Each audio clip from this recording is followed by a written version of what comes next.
Over the years, much ink has been spilt warning against the misuse of religion in settling petty enmity and political scores.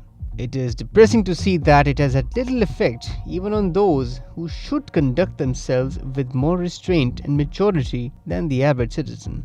The new campaign to vilify former Prime Minister Imran Khan on religious grounds is both condemnable and unsettling, especially because several senior PMLN leaders, including Maryam Nawaz herself, seem to be quite unabashedly promoting it.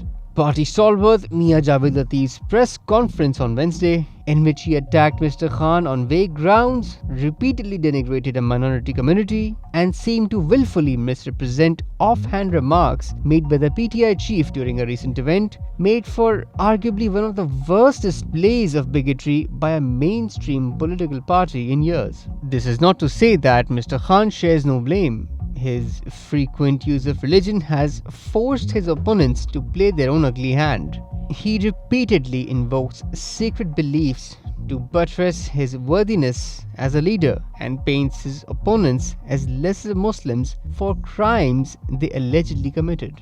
It is obviously impossible to judge his intentions, but if one were to consider some of his own actions, it is apparent that he falls well short of being the righteous leader he likes his supporters to believe him to be.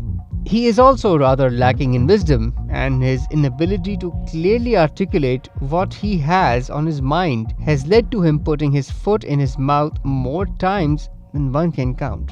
This becomes particularly troublesome when he starts speaking about religion. In a country where, in matters of faith, a slip of the tongue can result in a bullet in the back, one cannot always count on their privilege to save them whenever they make a mistake.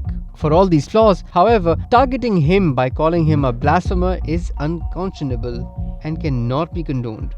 It is an extremely dangerous escalation by the PMLN, which can expose Mr. Khan to grievous harm. The political leadership on both sides needs to de-escalate and engage within the bounds of civility.